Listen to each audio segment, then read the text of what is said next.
This is the part that makes a difference. It makes all that work, all those long hours, makes it all worth it just to see him. Get to see a sunrise like this and get to see these guys hopefully head off to a new future and make more little seals.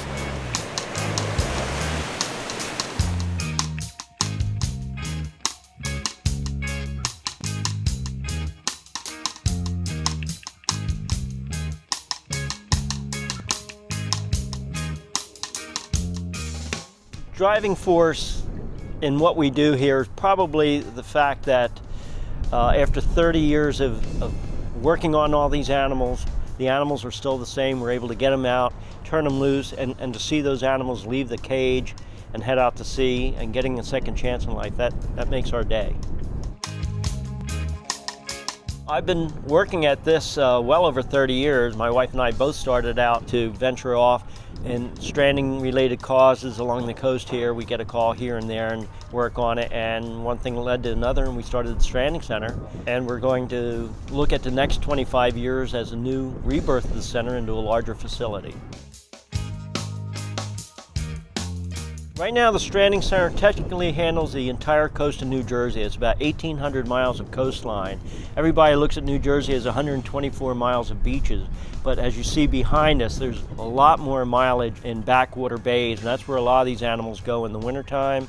So we cover a lot of area. We also have handled strandings as far south as Florida, North Carolina, and then even up to Maine, actually.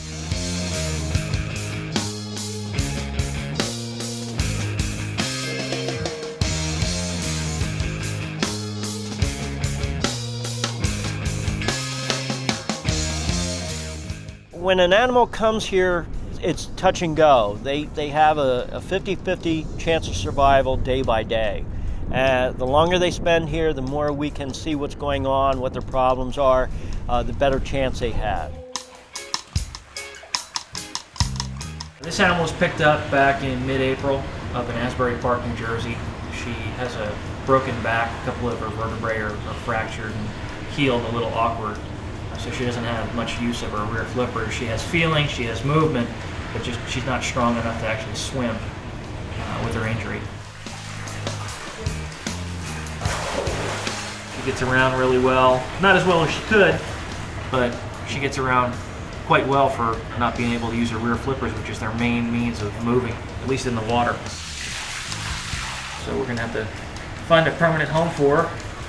So far she's doing really well. We've started some light training with her, getting her to come to the glass and station and not tear the food out of her hands. She's usually very aggressive. She's calmed down quite a bit, and she's doing really well. Hopefully we'll find a home for her in the next couple of weeks.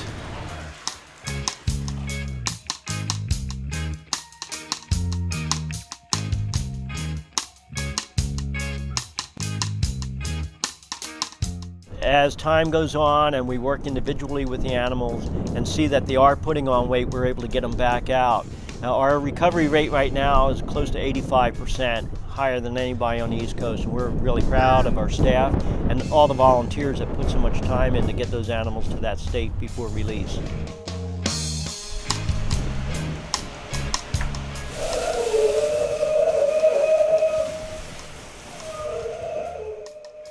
Once an animal's reached its health quota here and we can't do anything more for it and it's overly plump with food, it's eaten all it could, then the time comes to turn the animals loose. Normally we could do it right here in New Jersey, but as time goes on and it gets warmer and warmer out, there's more problems for the animal if we release them here. So we end up taking them up north, usually Rhode Island and even up to Maine actually for release depending on the time of season.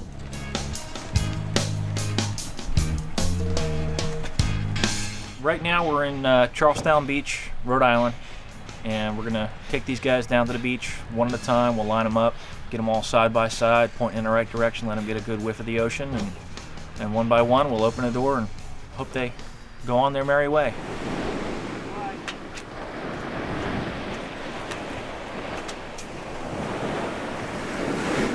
I'm glad to see them go, but they'll be missed.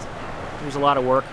These guys were with us about some of them almost 2.5 months they spent in rehab that we were working with, and it's good to see them back where they belong, at least a little closer to home.